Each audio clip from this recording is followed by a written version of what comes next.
kati sayidyawo tulinawo ettaka kawuku project waliyo proti eriko ekanisa ya Lebanon family yagigulanga omuntu ebyambalo bino okwejjukanya n'okwejjukisa n'okugamba nti yabuliza wamu nabo ku mazalibwa ga mukama waffe era bagenda kuba na myaka gye bamaze bufumbo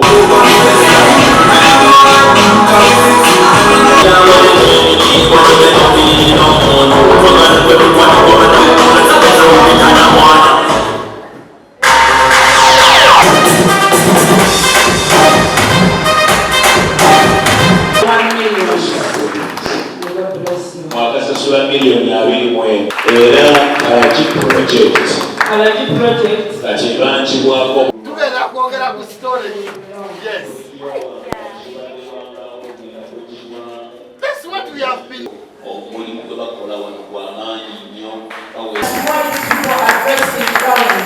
They serve the Lord and minister. From here, they are going to give us the first half.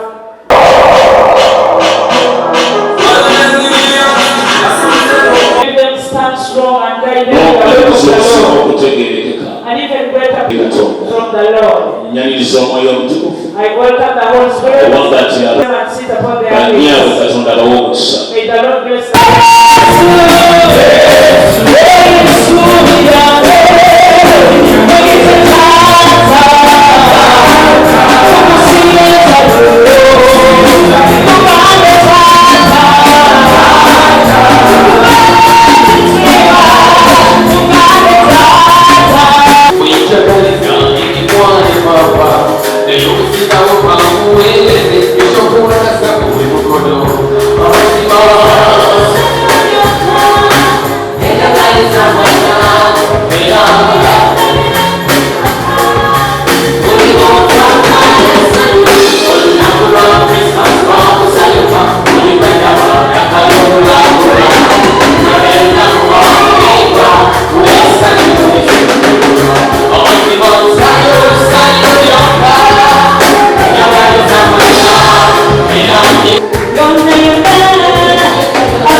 babye.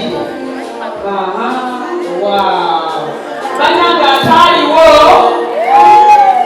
Bano batukiyees. Bano batukiikiridde. Kati n'omwami mama temwategese kyakulima. Tebitebatoge. N'omwami bw'otyo. Ate omwami yatunda sobi. I want to tell you the marriage will wish you the best moments. Together with your families. Those of you that made the vows and those of you that haven't. This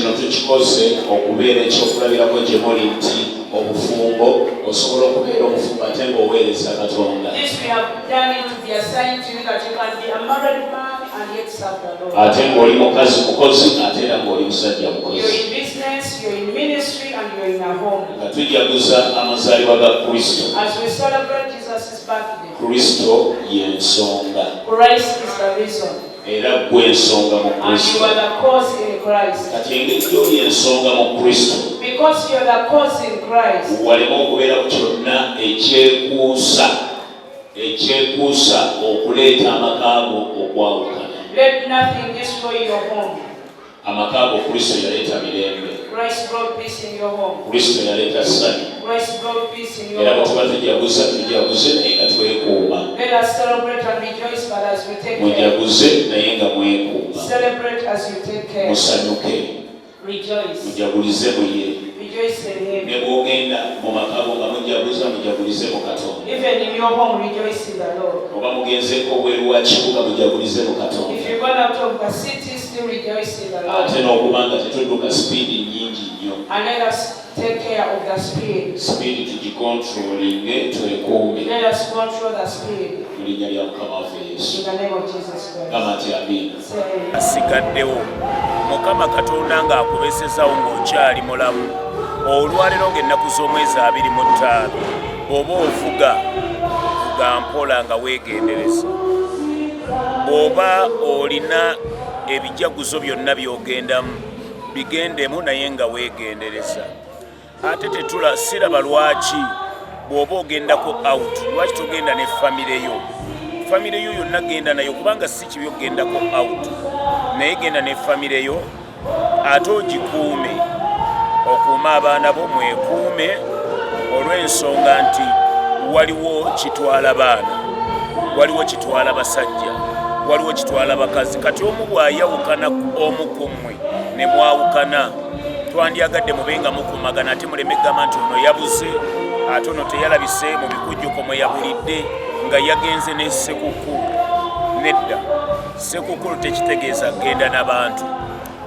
Sekukulu kitegeeza nti gw'oli nsonga eyaleeta Katonda Yesu n'aleka ebitiibwa byonna n'akka ku mutindo gw'abantu okujja okutulokola n'okukyusa emitima gyaffe. Era sekukulu eno omutima gw'ebenga egukyusa. Ate n'ekirala obwakabaka bwa Katonda si kulya na kunywa naye essanyu na mirembe n'omwoyo omutukuvu. Njagala kubaagaliza amazaalibwa ga Mukama waffe ag'essanyu ate ag'emirembe ate n'emirembe mugikuume mu maka gammwe mugikuume yonna gye muyitira ne gye mukolera nga mwegendereza. Y'ensonga lwaki olabye olwaleero okusinza kwaffe ng'abantu tubajjukiza abaami okuuma abakazi baabwe n'abasajja abaami okuuma abakazi baabwe ate n'abakazi okuuma abaami baabwe ne famire mubenga bakuumagana.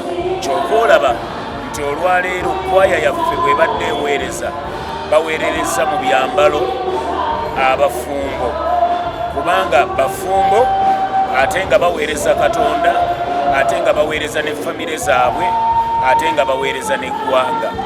Okubeera nga oli mufumbo tekikugaana kuweereza Katonda ate tekikugaana kuweereza makaago ate tekikugaana kuweereza ggwanga lyo. Byonna osobola obbikola. Kale n'olw'ensonga eyo mbagaliza sekukulu ennungi. Maama wange ne bishopu waffe n'omukyala we. Olunaku luno olwogerako ki? Olunaku luno lubaddeko amawulire amalungi agatuukuzaamu amaanyi.